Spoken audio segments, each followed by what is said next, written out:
Hablemos sobre el día de trabajo de Gondo, días antes de encontrarse con Aura. Gondo era un enano herrero rúnico de escasos recursos. Entonces, Gondo se encontraba en su último día de trabajo, para luego poder ir a descansar. Después, el enano se encontró con su grupo de trabajo, para luego prepararse para el día de trabajo. Entonces, una vez finalizados los preparativos, Gondo tuvo que ir con el administrador de túneles, que era aquel funcionario que se encargaba sobre la repartición de las distintas tareas laborales. Luego, a Gondo y a su grupo de trabajo le encomendaron la tarea de excavar piedra térmica. Entonces, a Gondo le entregaron unas placas de metal del mostrador que le daban el permiso para excavar los túneles asignados. Además de un papel que contenía la información acerca de las rutas de excavación y áreas de evacuación por si surgía algún peligro. Luego, el grupo de Gondo se dirigió a un vagón minero, que era un sistema de transporte donde podías recorrer los túneles. En este caso hablemos de dos detalles. El primero, los enanos tienen visión nocturna, no ilimitada, pero sirve para guiarse en lugares oscuros. El segundo, es que los túneles enanos son de aproximadamente 180 centímetros de altura, y los enanos alcanzaban una altura de 130 centímetros. En pocas palabras, los túneles eran bastante estrechos para los humanos, pero bastante amplios para los enanos. Además de que los enanos estaban bien adaptados a distintos tipos de presión atmosférica y cambios de temperatura.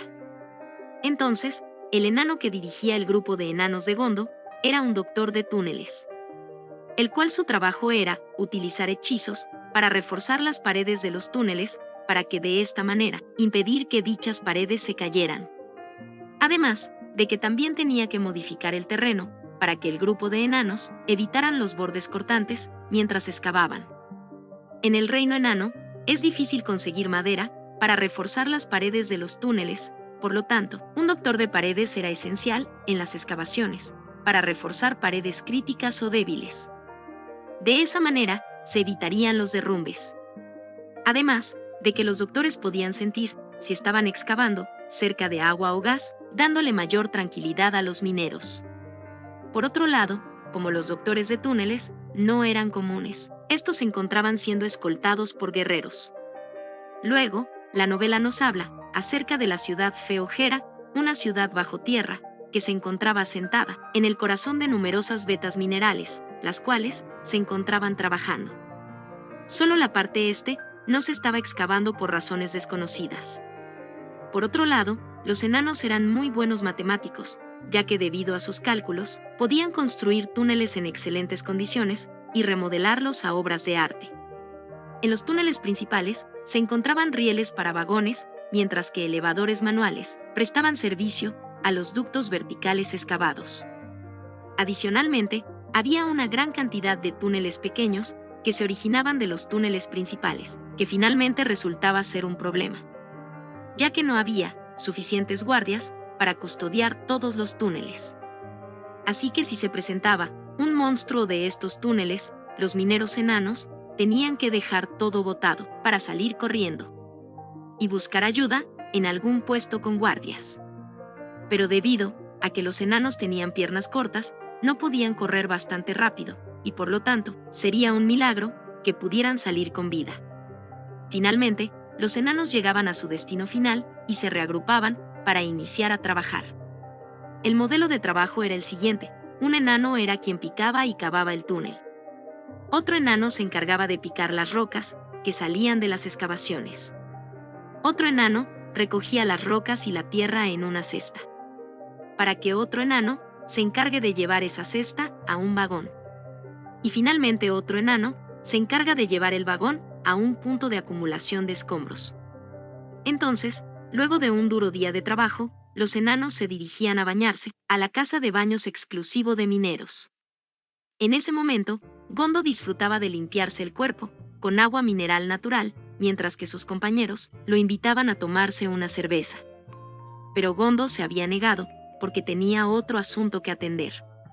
Tiempo después, Gondo había salido de la casa de baños para dirigirse con el administrador de túneles, donde Gondo había entregado su placa para recibir su salario correspondiente por 5 días de trabajo. El salario de los enanos se pagaba semanal, debido supuestamente a la alta tasa de mortalidad. De esa manera, se preservaría un poco de dinero para su familia en caso de un fallecimiento. Pero la verdadera razón es que era para que los enanos no se gastaran todo el dinero bebiendo cerveza, ya que esta especie era bastante adicta al alcohol. Entonces, regresando a la historia, Gondo no había ido con sus amigos a beber cerveza porque sentía problemas de salud, ya que temía que tuviera un problema respiratorio. A lo cual, el administrador en su experiencia le dijo que se encontraba bien de salud. Y en esta conversación con su amigo, Gondo nos revela que había estado evitando reunirse socialmente con los otros enanos para poder ahorrar su dinero, para así comprar todos los objetos necesarios para poder ir de viaje para excavar en la ciudad enana, donde posteriormente se reuniría con Aura. La razón de dirigirse a esa ciudad solo, a pesar del peligro, es que no pagaban lo suficiente en la ciudad donde se encontraba. Por lo tanto, si Gondo se dirigía a la ciudad abandonada, lo que encuentre en esa excavación se volvería de su propiedad, por ser una mina abandonada y no estatal. También, Gondo se libraría de pagar impuestos por los objetos encontrados. La finalidad de Gondo era encontrar hierro blanco, un metal bastante precioso y caro, para utilizarlo en su investigación con las runas. A pesar de que siempre era cuestionado por su amigo por realizar tales proyectos, en vez de vivir una vida más tranquila, ya que la investigación con runas era un arte que era considerado que no tenía ningún futuro para los enanos. Bueno chicos, bienvenidos a las curiosidades y comparaciones del anime Overlord temporada 4 capítulo 5. Si les gustó el video, like, suscripción y comentario. Ustedes saben quién escribió el guión de este video, y empecemos con número 1. Ya en el anterior video, había explicado los sucesos del epílogo del volumen 10. Entonces, diferencia entre el anime y la novela. En el anime, la historia empieza con los preparativos de Ainz hacia el reino enano. Pero en la novela, directamente se nos menciona acerca del día de trabajo de Gondo en los túneles de la mina. Por otro lado, el epílogo de la novela comienza con el día de trabajo de Gondo, donde lo más relevante que se nos menciona es que, en un principio, los enanos trabajaban casi semidesnudos, en cuevas bastante calurosas y mortales. Y con el paso del tiempo, sus técnicas fueron evolucionando hasta lograr obtener vestiduras que los protegían de diversos peligros, excepto del calor.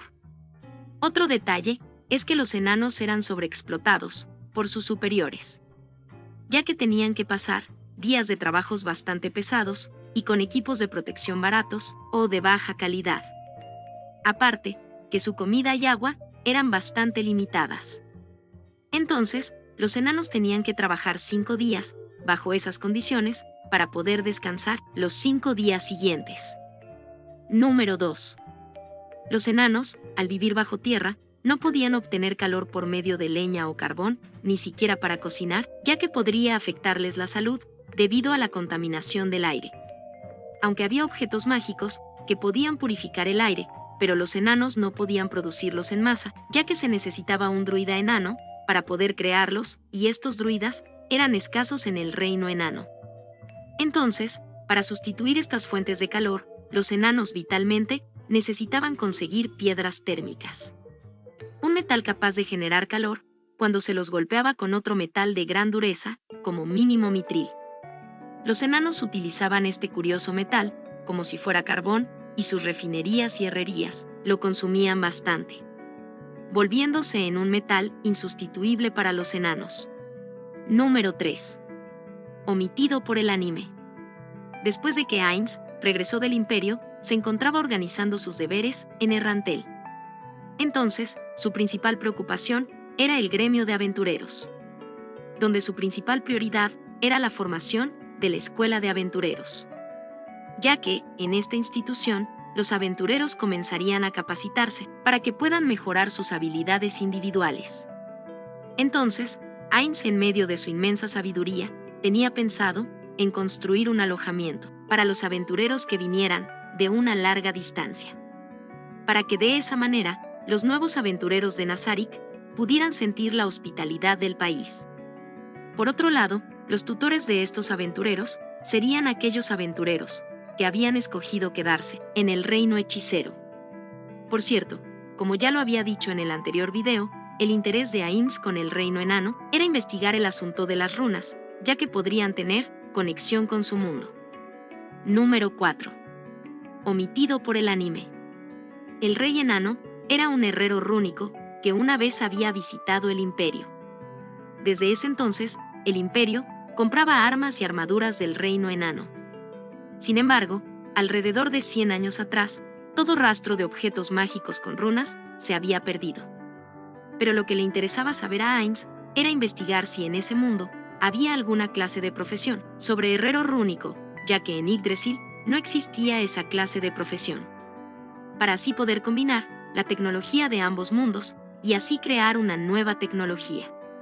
También obtener nuevos tipos de conocimientos. Número 5. Omitido por el anime. Después del incidente con Saltear, Ainz siempre permaneció inseguro sobre utilizar a los NPC para las misiones, ya que eran creaciones de sus antiguos camaradas y siempre los consideró como su familia. Y por eso, en el fondo siempre tenía miedo de perderlos, aunque pudiera revivirlos si morían.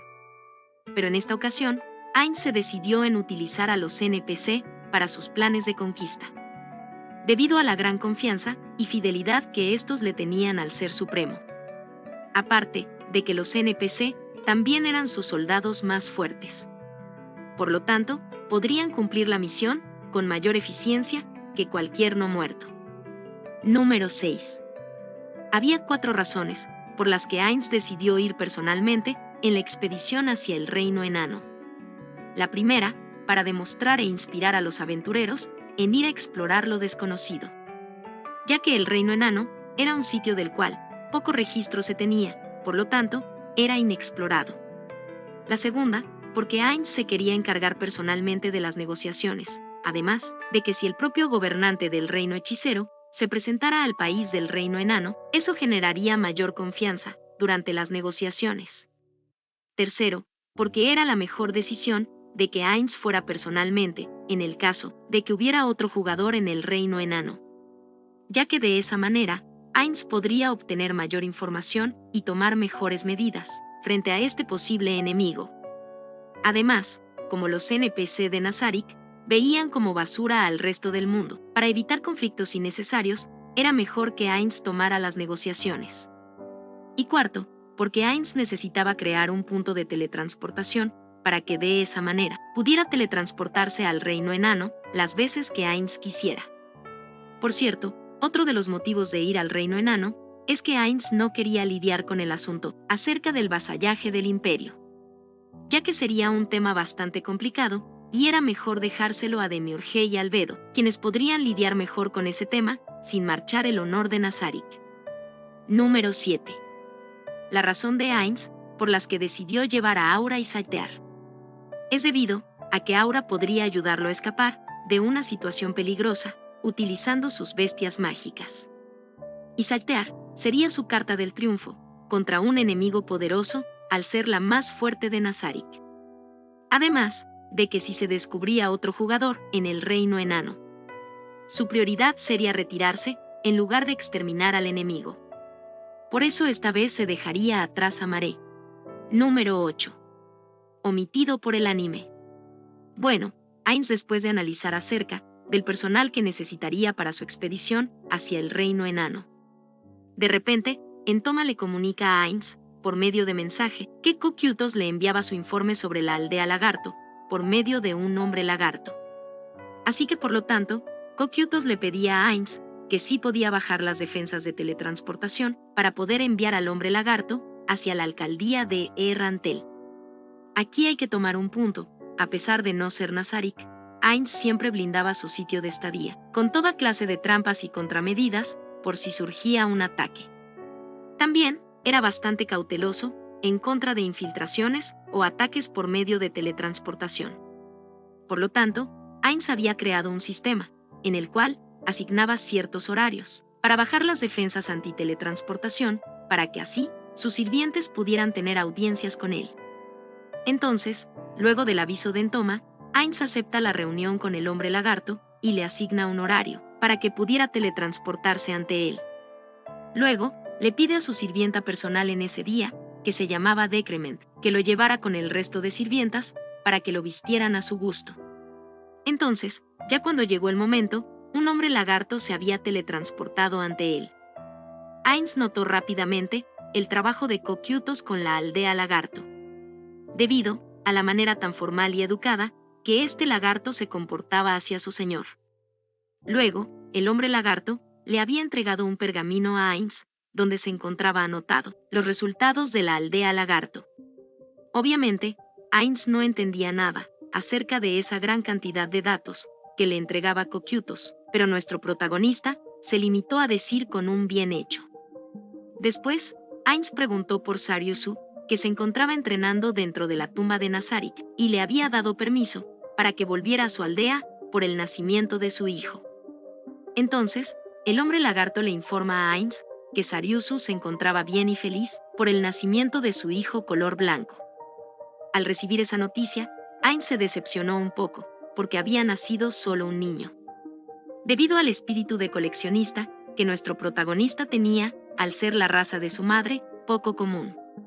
Por lo tanto, Ainz quería esperar a que la pareja tuviera más niños para poder apoderarse de uno, para así poder jugar con él. Otra de las ideas imaginarias de Ainz era que si el hijo de Sariusu se separaba de la manada y se volvía un aventurero, Ainz podría entrenar al niño para poder utilizarlo como publicidad en el gremio de aventureros, al ser su raza tan llamativa. Todo esto era para comenzar a crear la mentalidad de unidad entre humanos y heteromorfos. Entonces, para celebrar el nacimiento del niño, con un gran futuro por delante, Ainz le regalaría armamento de guerra a su padre, como regalo, para que pudiera cuidar su vida y generar más hijos con su esposa. Entonces, justo cuando Ainz iba a dejar que el hombre lagarto se marche, una pregunta se le vino a la mente. Ainz le pregunta al hombre lagarto, que sabía acerca del reino de los enanos. El hombre lagarto le contesta que un amigo le había dicho que el reino de los enanos era una especie que construía sus ciudades en las minas productivas y usaban los minerales extraídos, algunos de ellos ultra raros, para producir todo tipo de equipo de guerra. Por cierto, la palabra ultra raro despertó el espíritu de coleccionista de Ainz, ya que nuestro protagonista esperaba encontrar otro tipo de metales desconocidos, aparte del oricalco y el mitril. Número 9. Omitido por el anime. En Yggdrasil, un gremio de jugadores que encontraba una nueva mina la explotaba completamente antes de vender sus productos al mercado. Debido a que las minas agotadas en Yggdrasil se recuperaban lentamente para poderlas explotar nuevamente.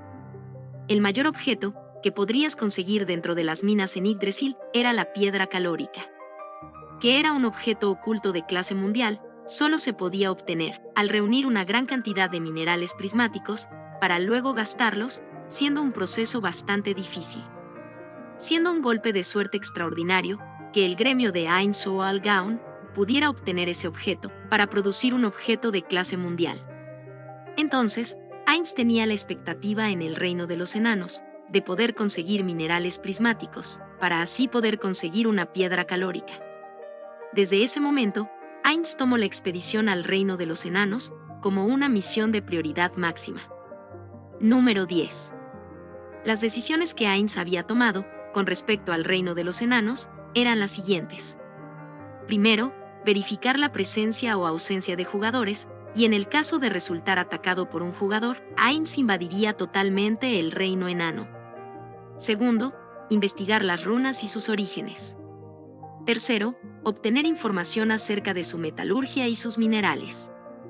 Por otro lado, el destino de los enanos dependería de dos caminos.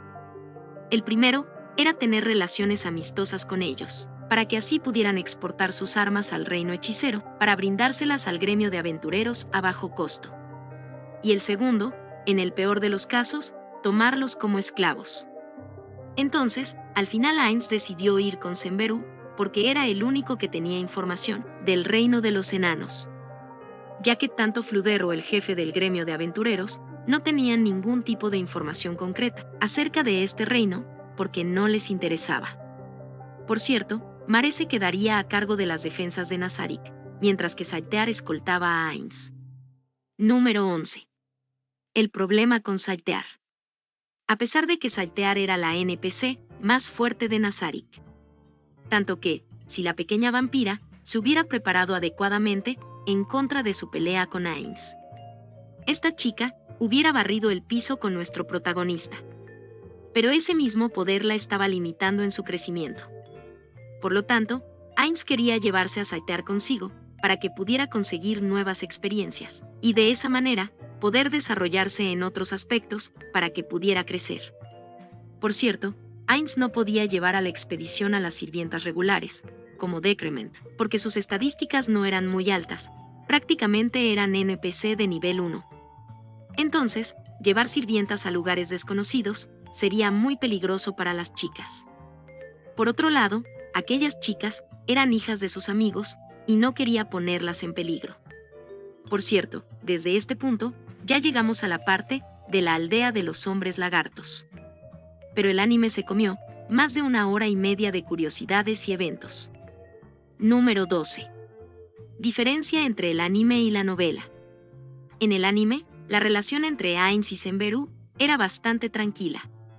Pero en la novela, en su conversación había mucha más hostilidad por parte de Senberu, ya que Senberu proclamó directamente a Ainz que en el caso de una confrontación en contra del reino enano, el lagarto los traicionaría, debido a que el reino enano lo había ayudado con anterioridad. Por otro lado, si Senberu traicionaba a Ainz, no se tomarían represalias en contra de la aldea lagarto, siempre y cuando no hubiera una revolución por parte de ellos. Pero Ainz asesinaría a Senberu, teniendo en cuenta el peor de los casos. Pero las intenciones de Ainz eran las de mantener relaciones diplomáticas pacíficas, para no manchar su imagen pública. Número 13. Omitido por el anime. Luego de terminar su conversación con Senberu, Ainz se dirigió a felicitar a Sariusu por el nacimiento de su hijo.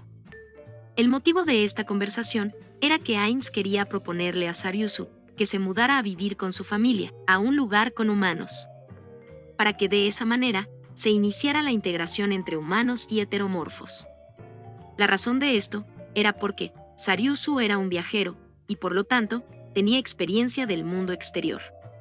Pero personalmente Sariusu se oponía, debido a que ya se encontraba en un lugar seguro para su familia y no quería exponerlas al peligro en un nuevo territorio. Ainz comprendía la mentalidad de Sariusu, de brindarle las mejores condiciones a sus seres queridos. Pero por esa misma razón, Ainz quería expandir la mentalidad de los hombres lagartos, para que no se quedaran atascados en su aldea. Y a pesar de la resistencia de los lagartos más veteranos sobre el cambio en sus costumbres, los más jóvenes podrían comenzar a cambiar esa mentalidad.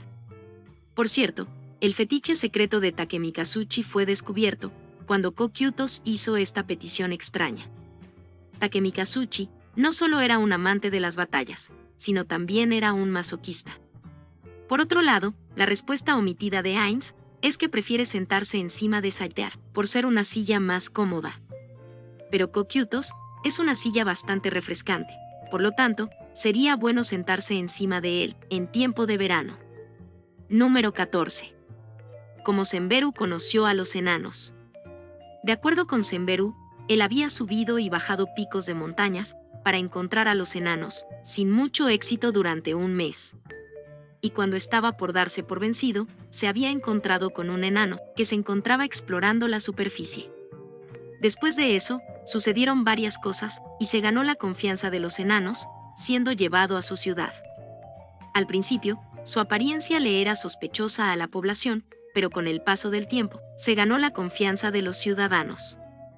Luego, aprendió artes marciales en la ciudad enana, para después marcharse cuando había ganado la suficiente confianza en sí mismo, regresando al pueblo de los hombres lagartos. Por cierto, Senberu podría guiarlos a la ciudad enana, siempre y cuando el terreno no hubiera cambiado, y aproximadamente tomaría una semana en llegar. Número 15. Diferencia entre el anime y la novela. En el anime, después de que Ainz le pidiera a Senberu que los guiara, inmediatamente salieron en la expedición hacia el reino enano. Pero en la novela, Ainz había acampado por fuera de la aldea de los hombres lagartos, para prepararse previamente. Entonces, Ainz llamó a Senberú para entregarle 3 objetos mágicos. El primero era un anillo que eliminaba la necesidad de dormir, comer o beber. El segundo era un anillo que otorgaba resistencia al frío y un collar que otorgaba la habilidad de volar por si Senberú se caía por un precipicio. En pocas palabras, era un equipo de montaña básico. Luego, Ainz había observado a los niños hombres lagartos y imaginaba, en un mundo donde niños hombres lagartos, niños humanos y niños goblins pudieran jugar juntos. Luego, Ainz había iniciado su expedición hacia el reino enano.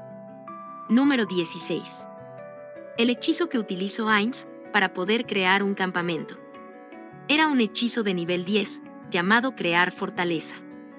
Por otro lado, solo Ainz podía abrir las puertas de la fortaleza y desde el punto de vista de Ainz, este hecho era un problema.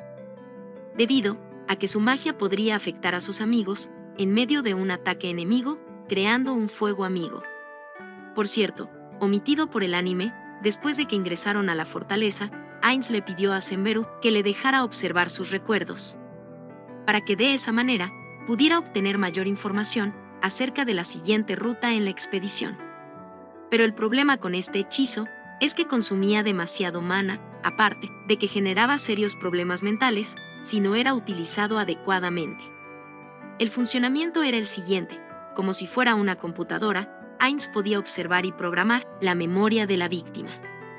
Pero un fallo en su utilización y podría causar serios problemas cerebrales e irreversibles en esa misma víctima.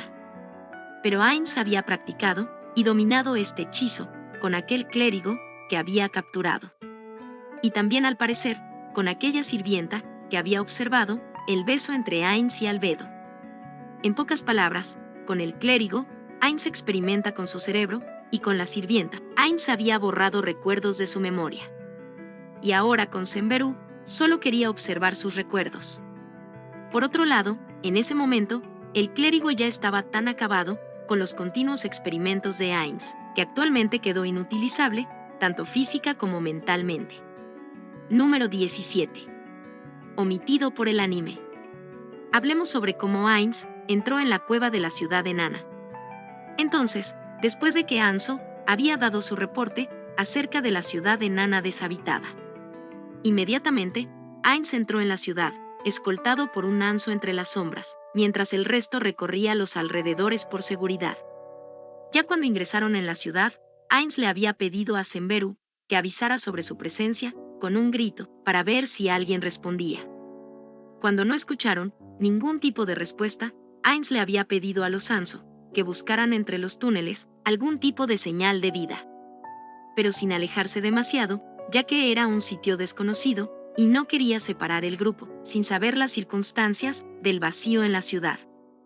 Entonces, Ainz le había pedido a Saltear que asegurara el perímetro, mientras que Aura investigaba los alrededores. Tiempo después, Aura había descubierto huellas de una criatura extraña, mientras buscaba por los alrededores y dentro de las casas enanas. Obviamente, llamaron a Ainz para reportar lo sucedido, y Ainz pidió explicación a Senberú sobre la posible criatura que pudo provocar esas huellas. Por su parte, Senberú dijo que desconocía el tipo de criatura y solo pudo asegurar que no era un enano. Ainz, decepcionado con la respuesta de Senberú, decidió dejar la investigación a Anso cuando regresaran de los túneles. Es entonces cuando un Anso regresa y reporta acerca de sonidos extraños provenientes de un túnel, como si alguien estuviera excavando un lugar. Luego, Ainz llamó al resto de los Anso y se dirigió por medio de una criatura mágica al origen del sonido. Entonces, después de un análisis acerca de las huellas de esta nueva criatura, se dedujo que medía casi la misma altura de Saltear y al parecer era pensante. Por lo tanto, Ainz ordenó que Aura se comunicara con esta criatura para no alterarla, mientras los Anso se ocultaban entre las sombras como medida de protección. En el caso de que esta criatura fuera violenta, la orden era capturarla y no matarla. Pero a medida que se fueron acercando al sonido, Ainz reflexionó un poco y decidió que los Anso esperaran afuera, por si se trataba de un fuerte enemigo. mientras que Ainz y Aura podían escapar a su propia manera. Por lo tanto, aunque los Anso y Saltear estaban preocupados por aquella orden, tuvieron que aceptar a regañadientes. Luego, Ainz y Aura siguieron su camino para finalmente encontrarse con Gondo, con Aura comunicándose primero, mientras Ainz permanecía invisible. Número 18. Omitido por el anime. Esta raza se llama los Wagoa, que eran hombres bestia excava túneles. Son habitantes subterráneos como los enanos, pero bastante agresivos, aparte de que hay un gran conflicto entre estas dos razas que se matan enseguida al encontrarse. Los Wagoa medían 140 centímetros de altura y pesaban 70 kilogramos, siendo de constitución pequeña pero poderosa. Era una especie de distintos colores, pero los líderes de esta especie siempre eran de colores rojos o azules. Su nivel tecnológico era bajo, inferior al de los hombres lagartos, no podían crear armas o armaduras, y dependían de su pelaje y garras para sobrevivir. Podían ver en la oscuridad, también se alimentaban de metales, y su pelaje era tan resistente como una armadura, y debido a su alimentación en su juventud, sobre todo de metales raros, su pelaje cambiaba de color, significando una mayor resistencia en su pelaje. Por otro lado, sus garras podían perforar el acero. Número 19. Omitido por el anime. Todo lo que sabía Ainz acerca de las runas provenía de su antigua compañera, Tabula Esmaragdina.